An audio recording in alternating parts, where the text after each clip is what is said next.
el último punto del curso tiene a ver con los evangelios apócrifos. Es un mundo particular, bastante raro. Entonces yo hablo un poco sobre el asunto para que tengan una idea de lo que es. En primer lugar, ¿qué significa apócrifo? Apócrifo en griego significa escondido. Y por extensión, en el caso de evangelios apócrifos, vino a significar falso o falsificado. Y claramente, en el caso de los evangelios apócrifos, no son canónicos en absoluto. Los escritos apócrifos imitan los textos canónicos del Nuevo Testamento. Y por eso tenemos evangelios apócrifos, hechos de apóstoles apócrifos, cartas apócrifas, apocalipsis apócrifas. Y veamos, para empezar, los evangelios apócrifos. Son numerosos, pero son de varios tipos. Un caso particular es el así llamado protevangelio de Tiago. Fecha más o menos mitad del segundo siglo. Más o menos un siglo después de los sinópticos. Y es un documento de inspiración devocional, piadosa, y yo creo que es el más famoso, el más célebre de todos, Protoevangelio de Santiago. Protoevangelio significa antes de los evangelios, o sea, este libro pretende contar acontecimientos que sucedieran antes de los mencionados por los evangelios canónicos. Especialmente habla de la infancia de María, habla cómo ella se presentó a Dios en el templo de Jerusalén, habla de su juventud, cómo conoció a José, cómo se casó con él, etcétera, etcétera. O sea, nos cuenta muchas cosas que el Espíritu Santo se olvidó de contarnos. Claro que el Espíritu Santo no se olvidó de nada, pero eso explica un poco la fascinación por este documento.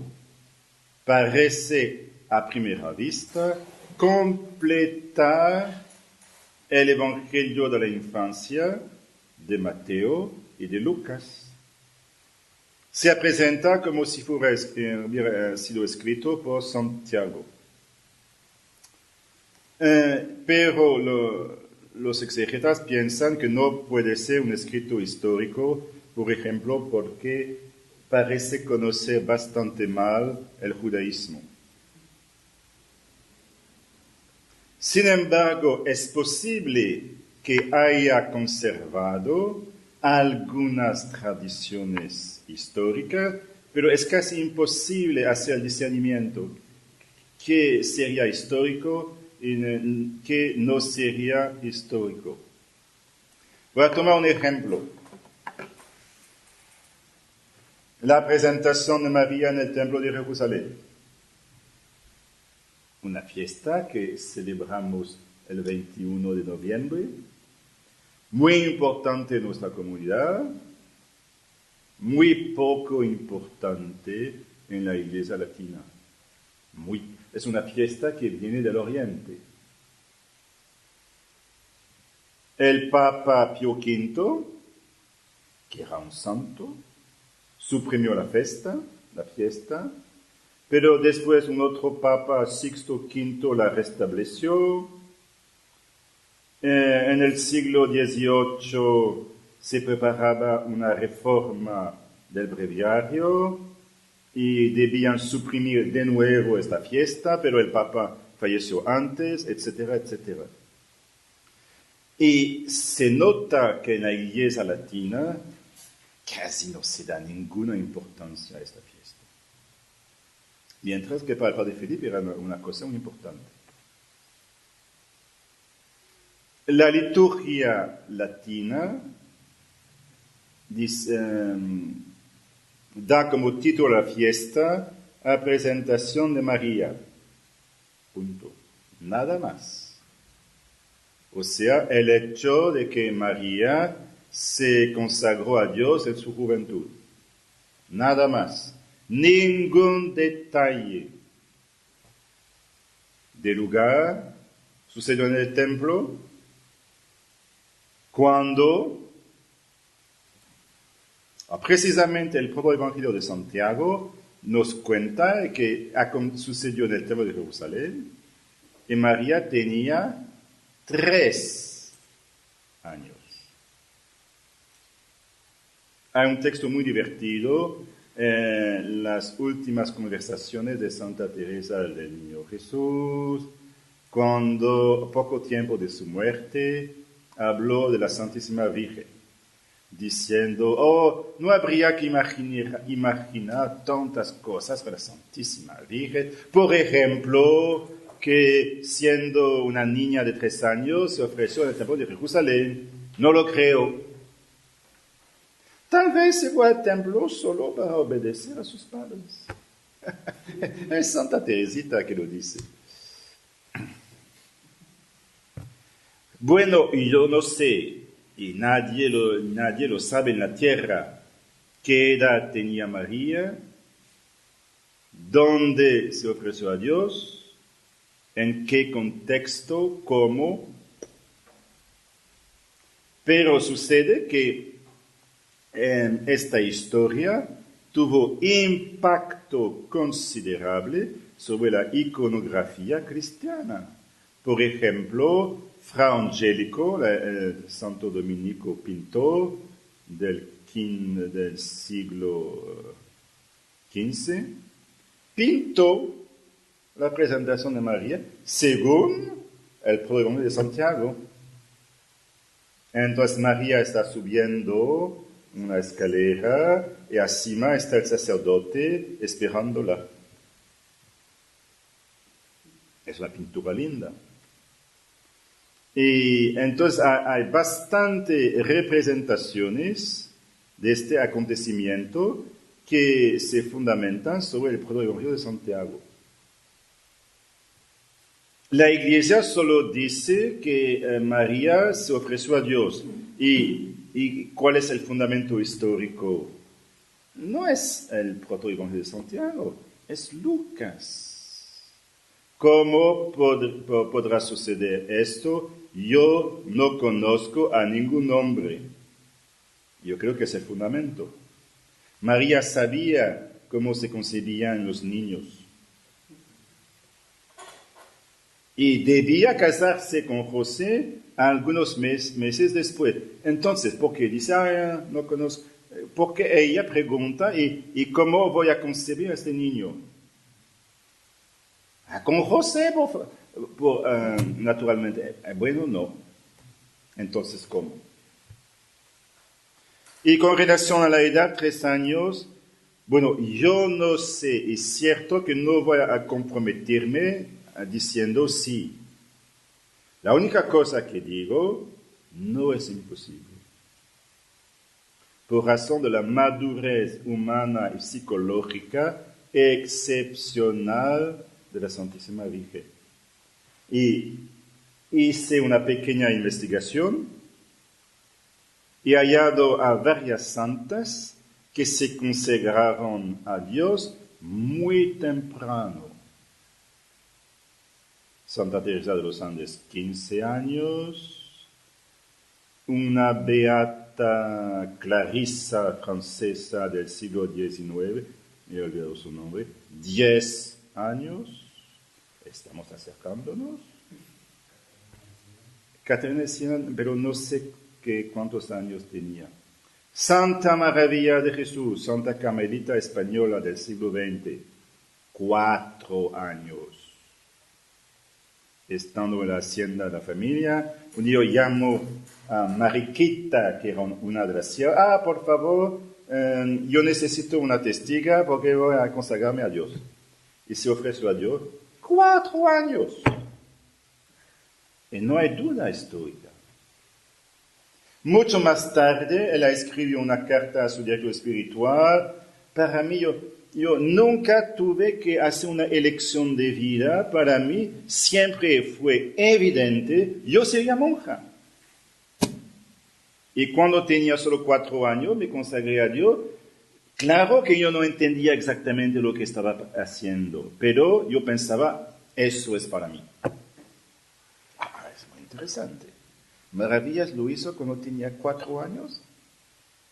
Entonces, lo siento, Teresita, pero yo no veo nada imposible a que la Santísima Virgen lo haga a los 3. Veremos. Y María después se casa con José, un hombre idoso y viudo. Bueno, históricamente no sabemos. Personalmente yo pienso que José era joven y que no era viudo. Yo pienso que él también era virgen. Por lo menos es un libro piadoso, pero es totalmente imposible hacer un discernimiento que es histórico, que no es histórico. Tenemos otros tipos de evangelios apócrifos, especialmente los gnósticos. Gnosis en griego significa ciencia o conocimiento mejor.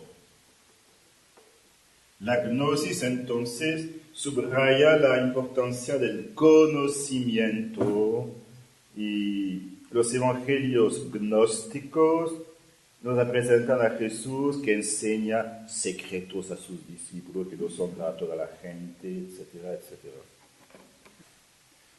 Evangelio de la infancia de Tomás. Nos cuenta historias sobre el niño Jesús en Nazaret. Ejemplo. Jesús formaba aves con tierra, con barro, sí, gracias. Y un día formó uno, sopló, vuela por favor, y la ave se fue. Otra vez Jesús estaba jugando en una terraza encima de una casa.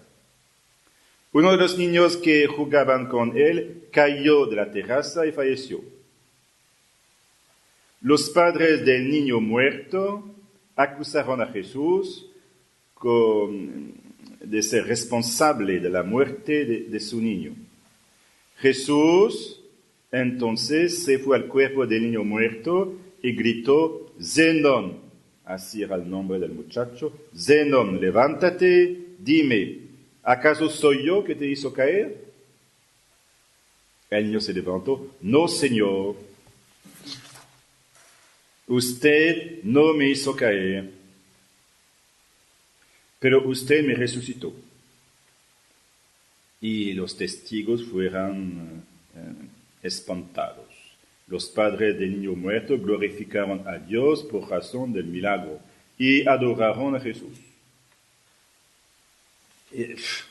Es realmente el fruto de la imaginación. Juan, en su evangelio, nos dice que Caná fue la primera señal hecha por Jesús. algunas palabras sobre hechos apócrifos de apóstoles. Tenemos así hechos de Pedro, de Juan. ¿Y acaso no nos gustaría conocer más cosas sobre Juan? Hechos de Pablo, hechos de Tomás, hechos de Andrés, etc. Escritos sea en el segundo siglo o el tercero siglo. Y los exegetas discuten mucho cómo se relacionan a los hechos de Lucas. ¿Cuál es la influencia de los hechos canónicos de Lucas sobre esos hechos apócrifos?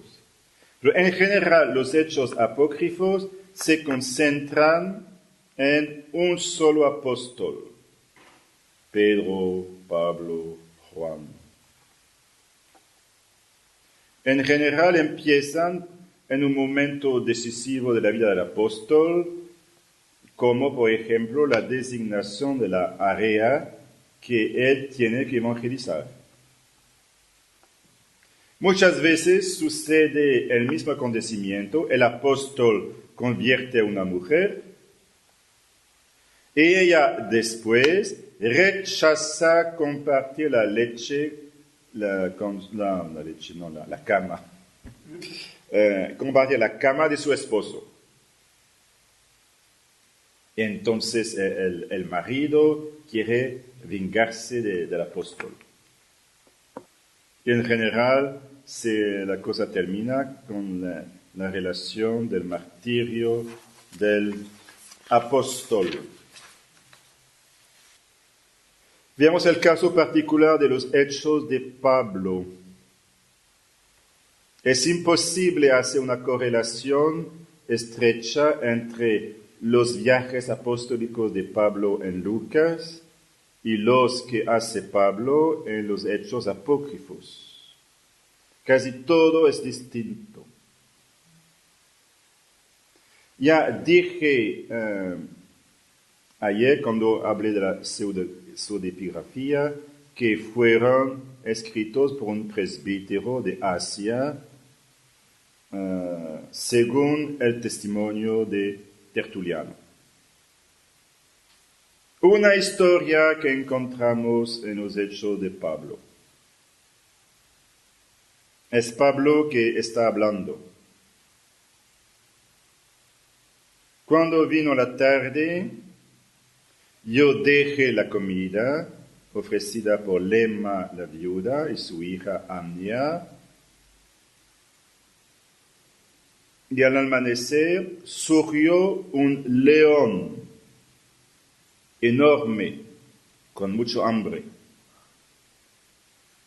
Y nosotros estábamos rezando. Cuando yo terminé mi oración, que la fiera estaba acostada a mis pies. Entonces yo fui llenado por el Espíritu, yo la miré y le pregunto: León, ¿qué quieres? Él me contestó: quiero ser bautizado. El león contestó: quiero ser bautizado. Entonces yo glorifiqué a Dios que había dado a la fiera una voz. Había un gran río en aquel lugar. Yo me fui al río con el león. Entonces yo dije: tú que moras en lugares altísimos, tú que has cerrado la boca de los leones por Daniel, tú que has enviado tu servidor Jesucristo, entonces danos la gracia de escapar a la fiera. Después de la oración, yo tomé la fiera por su piel y en el nombre de Jesucristo, entonces bauticé el león. Cuando salió del agua, el león dijo: la gracia esté con ti. Y lo contesté: así sea. El león se fue, ¿cómo se dice el femenino leona? Una leona se fue a su encuentro, pero él se apartó de ella. Un león casto. Bueno, ¿qué pensar de todo esto? No tiene sentido, claro, bautizar un león. Los hechos de Juan, probablemente segunda mitad del segundo siglo. Nos cuenta el ministerio de Juan en Éfeso. Pero tiene claramente una tendencia docetista. Ya hablé un poco del docetismo. O sea, la doctrina que dice que el Hijo de Dios no era verdaderamente hombre, sino que solo parecía ser hombre, pero no lo era realmente. Pareció ser crucificado, pero no lo fue. Ejemplo, otra vez queriendo poner la mano sobre Jesús, constataba que su cuerpo era material y consistente, pero otras veces era inmaterial y su cuerpo como si nunca hubiera existido. Él me dijo, Juan, para la muchedumbre de Jerusalén, yo fui crucificado, pero a ti yo hablo, escucha lo que te digo. No te preocupa por la muchedumbre, y reconoce que estoy enteramente junto del Padre. Nunca padecí ninguno de esos sufrimientos, como ellos lo piensan. Es claramente el docetismo. Otra historia, una noche en una alberga, Juan era molestado por bichos y no podía dormir. Entonces ordenó a los bichos de salir del lugar para dejarle dormir. Y los bichos obedecieron.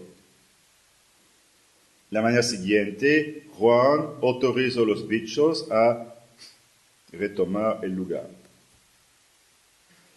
Es verdad que no sé si conocen la vida de San Martín de Porres, santo dominico del convento de Lima. Él tenía, entre otros, muchos carismas, como la bilocación, etc. Tenía el carisma de ordenar a los animales. Por ejemplo, ordenó a los ratos para que se fueran de la cocina. Y obedecieron. Se fueron de la cocina. Pero entonces podríamos decir, entonces, ¿por qué no? Teóricamente, verdad podría ser auténtico. Pero yo veo que en la vida de los santos, ellos utilizan sus carismas para los demás, nunca para sí mismos, nunca. No vemos un santo que con el don de curación que se cure a sí mismo, no. En el caso de Martín de Porres, sí, los ratos comían la harina de la cocina, y entonces era un problema para la comunidad. En el caso de Juan en esa alberga, era él solo. Yo no veo a Juan histórico hacer ese tipo de cosas, realmente. El concilio de Niceo de 787 declaró que este libro era blasfematorio y debía ser quemado. Los hechos de Juan. Hay también una supuesta correspondencia entre San Pablo y Séneca, el filósofo romano estoico, célebre Séneca, pero también es apócrifa, no es auténtica. Cartas entre Jesús y Abgar, que era rey en Edesa, en Siria. Correspondencia apócrifa. Entonces, todo esto para darles una idea. Mi conclusión será entonces que no vale la pena leerlos. Es un desperdicio de tiempo, realmente. Ustedes no aprenderían nada que sea de provecho. Yo lo he leído una vez, pero casi por obligación profesional. Enseñando la Sagrada Escritura, yo tenía que conocerlo un poco, pero realmente eran peores de lo que yo pensaba. Peores. No sé si tienen preguntas. Yo ahorita con relación a lo que hablaba, por ejemplo, de Lucas, dice, la iglesia no, o sea, definitivamente toma, por ejemplo, la fiesta de la presentación de María, Sí. pero solamente hasta ahí, o sea, no hay... Solo el hecho, No detalle. sin ningún detalle, de lugar, de tiempo, de modo, nada. Y yo pienso que el fundamento histórico no es el propio Evangelio de Santiago, sino la anunciación en Lucas. Porque mucha gente piensa, la fiesta de la presencia de María, sí, viene de Santiago. Yo creo que no, viene de Lucas. Porque sí fue una situación que tocamos en una ocasión en una lección, o sea, la presentación justamente de María, y que decía un hermano, dice, es que en cierto modo es la tradición, lo conserva así, la tradición con T minúscula, dice, a raíz de haber buscado y encontrado en este evangelio apócrifo. Sería antes el evangelio apócrifo que conservó algo del acontecimiento histórico, pero con muchas cosas leyendarias, siendo muy difícil discernir entre lo histórico y lo legendario. No, podríamos decir que Jesús era un sabio. Sí, era un sabio. Pero no era un filósofo en el sentido de un hombre que busca conocer la humanidad aparte de las experiencias humanas o de reflexión crítica, como Platón, Aristóteles, Séneca, etc. No. Era un sabio. Pero un sabio iluminado por la luz de Dios. Ciencia infusa. Por ejemplo, padre, ahorita justamente cuando venía una persona preguntaba, dice, las Sagradas Escrituras, dice, por ejemplo, después de tanto tiempo y después de tantas traducciones, ahora, por ejemplo, lengua vernácula y todo esto, ¿no es posible perderse algo en el camino? Y por eso que cuando uno hace una nueva traducción, se debe traducir del original, o por lo menos de manuscritos que están cerca del original. No se debe, por ejemplo, voy a traducir la Biblia en un idioma nuevo, en guaraní. Bueno, supongo que la Biblia ya debe existir en guaraní, el idioma de los indígenas en Paraguay. Pero supongamos que no exista traducción de la Biblia en guaraní. Y yo quisiera hacer una Biblia en guaraní para que los indígenas tuvieran la Biblia en su lengua. Muy bien. Pero sería un error muy grande de tomar la traducción española como punto de partida. No. Debo tomar como punto de partida el hebreo y el griego. Porque una traducción de una traducción, sí, se pierde mucho, cada vez. Cada vez que sucede una nueva traducción, se pierde todo. Todo no, pero se pierde mucho. Si hace relativamente poco tiempo, o sea, tal vez 30, 40 años solo, que se tradujo la Biblia en Khmer, el idioma, en Camboya. El país que está al oeste de Vietnam y cerca de Tailandia, en Asia. No existía traducción en Khmer. Y fue un misionero con otras personas que hizo el trabajo de traducir la Biblia en ese idioma, pero tradujo a partir del hebreo y del griego. Bueno, si no tienen más preguntas, vamos a cerrar el curso. Gracias por su escucha. Muchas gracias. Gloria al Padre, al Hijo y al Espíritu Santo. Como era en el principio, ahora y siempre, por los siglos.